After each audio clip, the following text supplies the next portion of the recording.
Now, having a GI disease makes a person adapt their lives around the availability of some type of toilet. In this episode, I talk about the stories from the workplace. This holds a special place in my heart because I've had so many different jobs that each job came with its, say, baggage of me trying to find a place to use the bathroom, because of my gastrointestinal issues. Learn how I almost got arrested for indecent exposure on this first story of Tales from the Shitter.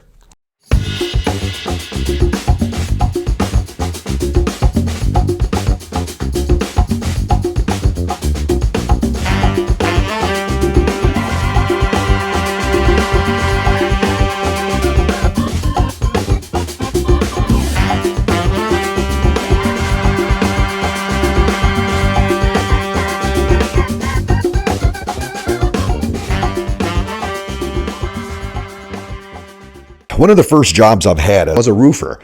I was young. I had a lot of energy. I knew that I had the capability of doing whatever kind of construction work was thrown at me. Well, one of the first jobs I had was doing roofing. And let me tell you about this particular profession. It's dangerous as shit if you haven't really seen it or have taken the time to see people as you're driving through these suburbs to see all these rooftops. Right now, these rooftops were placed there by roofers, and what I mean by roofers, those are people who are in the construction line of work who place shingles or whatever type of material on top of the roof so that rain doesn't fall on you.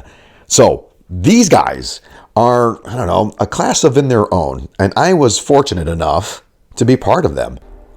Now, this is the type of work that you get paid by the job. I mean, some roofers and some construction companies will pay by the hour, but in this line of work, most of the time it's paid by the job. I had no experience in roofing, so I just told them, hey, I'm a former Marine. I got out. I'm looking for work. Boom, they hired me on the spot. They needed laborers. So I got the job, and I got assigned to a team, and again, a motley crew of people that I work with. Like the guy in charge, the foreman. This guy, I don't know if he was from Oklahoma. He reminded me of Roy Rogers, like a very soft-spoken, very subtle, to me, it didn't seem like he fit the build to be a foreman, somebody in charge of other construction workers, but very soft-spoken, very mild-mannered, never swore, probably a huge Bible thumper. Then there was Chet. This guy was little. He was a short little guy. He's probably late teens still. His goal was to become a fireman, but because of his size, I think he didn't pass a lot of the physical requirements or the physical aptitude to pass some of these tests. So poor Chet, he had a hard time trying to get on the fire department. So to make ends meet, he did roofing. Next guy was this guy, Bird. This guy grew up from the south side of Chicago or southwest side. Character in itself. He had very little teeth, very skinny. He was probably on different types of illegal drugs. But for the most part, man, you get him started, this guy would roof like his life depended on it. Then we had a guy named Ben, man. This dude that I worked with, big dude, man. I don't know where he came from. He looked like a linebacker. Like this guy could have played for the Chicago Bears easily, without a doubt. This guy was huge, man. He had no hair. He would shave he would use clippers to cut his hair, so he had no hair. He kind of looked like, think of the biggest pit bull you've ever seen, and picture that head. He looked like a pit bull, and even his body was just massive. He looked like a pit bull, but in human form. A pit bull that could stand and walk and do roofing.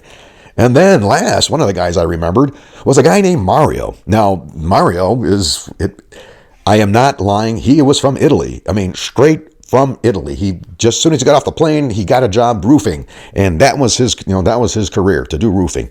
This guy barely spoke English. He didn't like to be bothered, and when you did ask him a question, it was always the typical response: 15 minutes. Come on, finish. 15 minutes. Everything can be done in 15 minutes. So I don't know how it's done in Italy, but man, this motherfucker can get shit done in 15 minutes. So that's the kind of people I used to work with, and that is roofing in a nutshell. Now, I grew up in the south side of Chicago, and I don't know about you, but I love free shit. And I don't know, everybody loves free shit. but it has to come at the right time. So this first job, I got up there. This was my first high rise. This was about 3 stories up. This was a residential building about 3 stories up.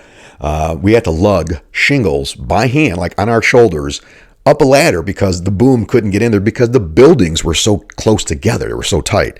So we had to use whatever means possible to get those shingles up there. And a lot of times it was on our backs, lugging it up a ladder. So one day we started early, and I got out late, didn't pack a lunch, and we were up there trying. It was one of those it was hotter than hell that day, and we were doing this job. We were on this job for already 2 days to begin with. It was just one of those jobs where nothing went right. Well, on this last day, we got there, didn't pack a lunch, and we're on top of the roof, and one of the guys, I think it was Ben, he saw a truck drive by, and a box fell out. Well, this dude saw that, and this guy could find anything free within a 3-mile radius. If it fell off a truck, and a conveyor belt, anything, he could locate it. So he saw that. He saw that with his laser vision there. He would able to pinpoint that box, and he slid down the ladder like a fireman. Man, he just went straight down that ladder and ran to that box, got it, and was screaming. Man, it was like he won the lottery. And he's like, "We got lunch, boys!" And so we brought that box up, and it was a box of frozen chicken. So I don't know about you. I love chicken, and I wouldn't pass up a free meal, but I was hungry. We were busting our asses this day, and we had no choice. I said, "All right, let's eat. Let's do it. Let's do what we got to do." And we didn't have anything to cook. Like, we didn't have a grill. So what we did have was a burner, like a torch, right?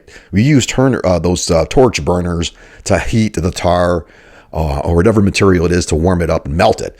So we had this propane torch, and so we put there were chicken breasts, frozen chicken breasts, and we put them on whatever we could find. We had nails and stuff, and we just managed a way to make skewers, and we cooked the chicken with that propane torch. Well, we didn't have any spices, needless to say. It wasn't the tastiest meal, but shit, man, when you're hungry, you'll eat anything. So about 15 minutes into this lunch, I get that feeling, and you guys know what I'm talking about. It first started deep in the belly. I felt the bubbles bubbling. It was brewing. Then it started to feel like it was circling, almost like a hurricane forms. If you've ever seen those Discovery Channels of how a hurricane develops, and it started to feel like that within my gut. Then it hit me. That chicken was not right. Either it was tainted, wasn't cooked right, or it was just my IBD kicking in. And again, I was maybe, late 20s, I'm sorry, early 20s, late teens, early 20s around there. This is right when I got out of the Marines. And so I had no idea what this meant. I thought it was just part of growing up, part of life. And it hit me. It hit me so hard that I needed to use the bathroom really bad. But unfortunately, the building was locked up. It was vacant. There was nobody around to open the doors. There was no bathroom available. The rest of the block, there was no bathrooms around. There was no public places to go. My last option was, now, I don't know if guys know anything about roofing or construction. On top of roofs, they have chimneys. So if they have a fireplace, they have chimneys. Well, that was too high for me to use. All right. My plan was, I got no choice. I got to use something up here. I didn't have any buckets. Most of the time, you would have buckets to bring up our gear, right? To pull all of our nails, hammers, whatever we needed, put it in a bucket on a rope, and we would take the rope up as we climbed the ladder and then pull that rope up. Well, this time we didn't bring any of that. I had nothing to make a makeshift toilet. I was on my own. Luckily for me, the guys that went down, because they had to grab some more material, and this was my time. This was my option, or this was my chance to get this, whatever was in me, out. So couldn't find a bathroom, couldn't find a makeshift toilet. My only option was, again, if you're not familiar with rooftops, the toilet, the bathroom has a pipe. They call it a shit pipe, a shit stove, or whatever. There's so many different names for it in the construction lingo, but it's pretty much a vent. It's a vent pipe that comes from the bathroom so that there's not a buildup of methane gas. And so I had to squat right over. So I got in position. That was the idea. I had to squat and use this pipe. I had to get my ass right over that and just let it, hopefully it got down that pipe. Well, it wasn't the greatest ideas, but when you gotta go, you gotta go. So I got in position, pulled down my pants, and was praying that nobody came up the stairs, and I'm going. It was like one of those things where I needed severe. I mean, I needed the best leg strength I could muster to keep in that position very still so that I could aim for that small circumference of a hole to get what I needed to get out of me into that hole. Well, just as I got my aim squared away and I released the Bombay doors, I looked up, and right across from me was a window. Inside that window was a 20-something, 30-something-year-old woman looking right at me as I was finishing up my business. I thought for sure that this lady was going to call the cops on me. I mean, I didn't know what to do. We locked eye to eye, and there was nothing I could do. I just closed my eyes, I opened them back up, and she was gone. Luckily for me, she was just as mortified and shocked and embarrassed that a word was never spoken of that ever again.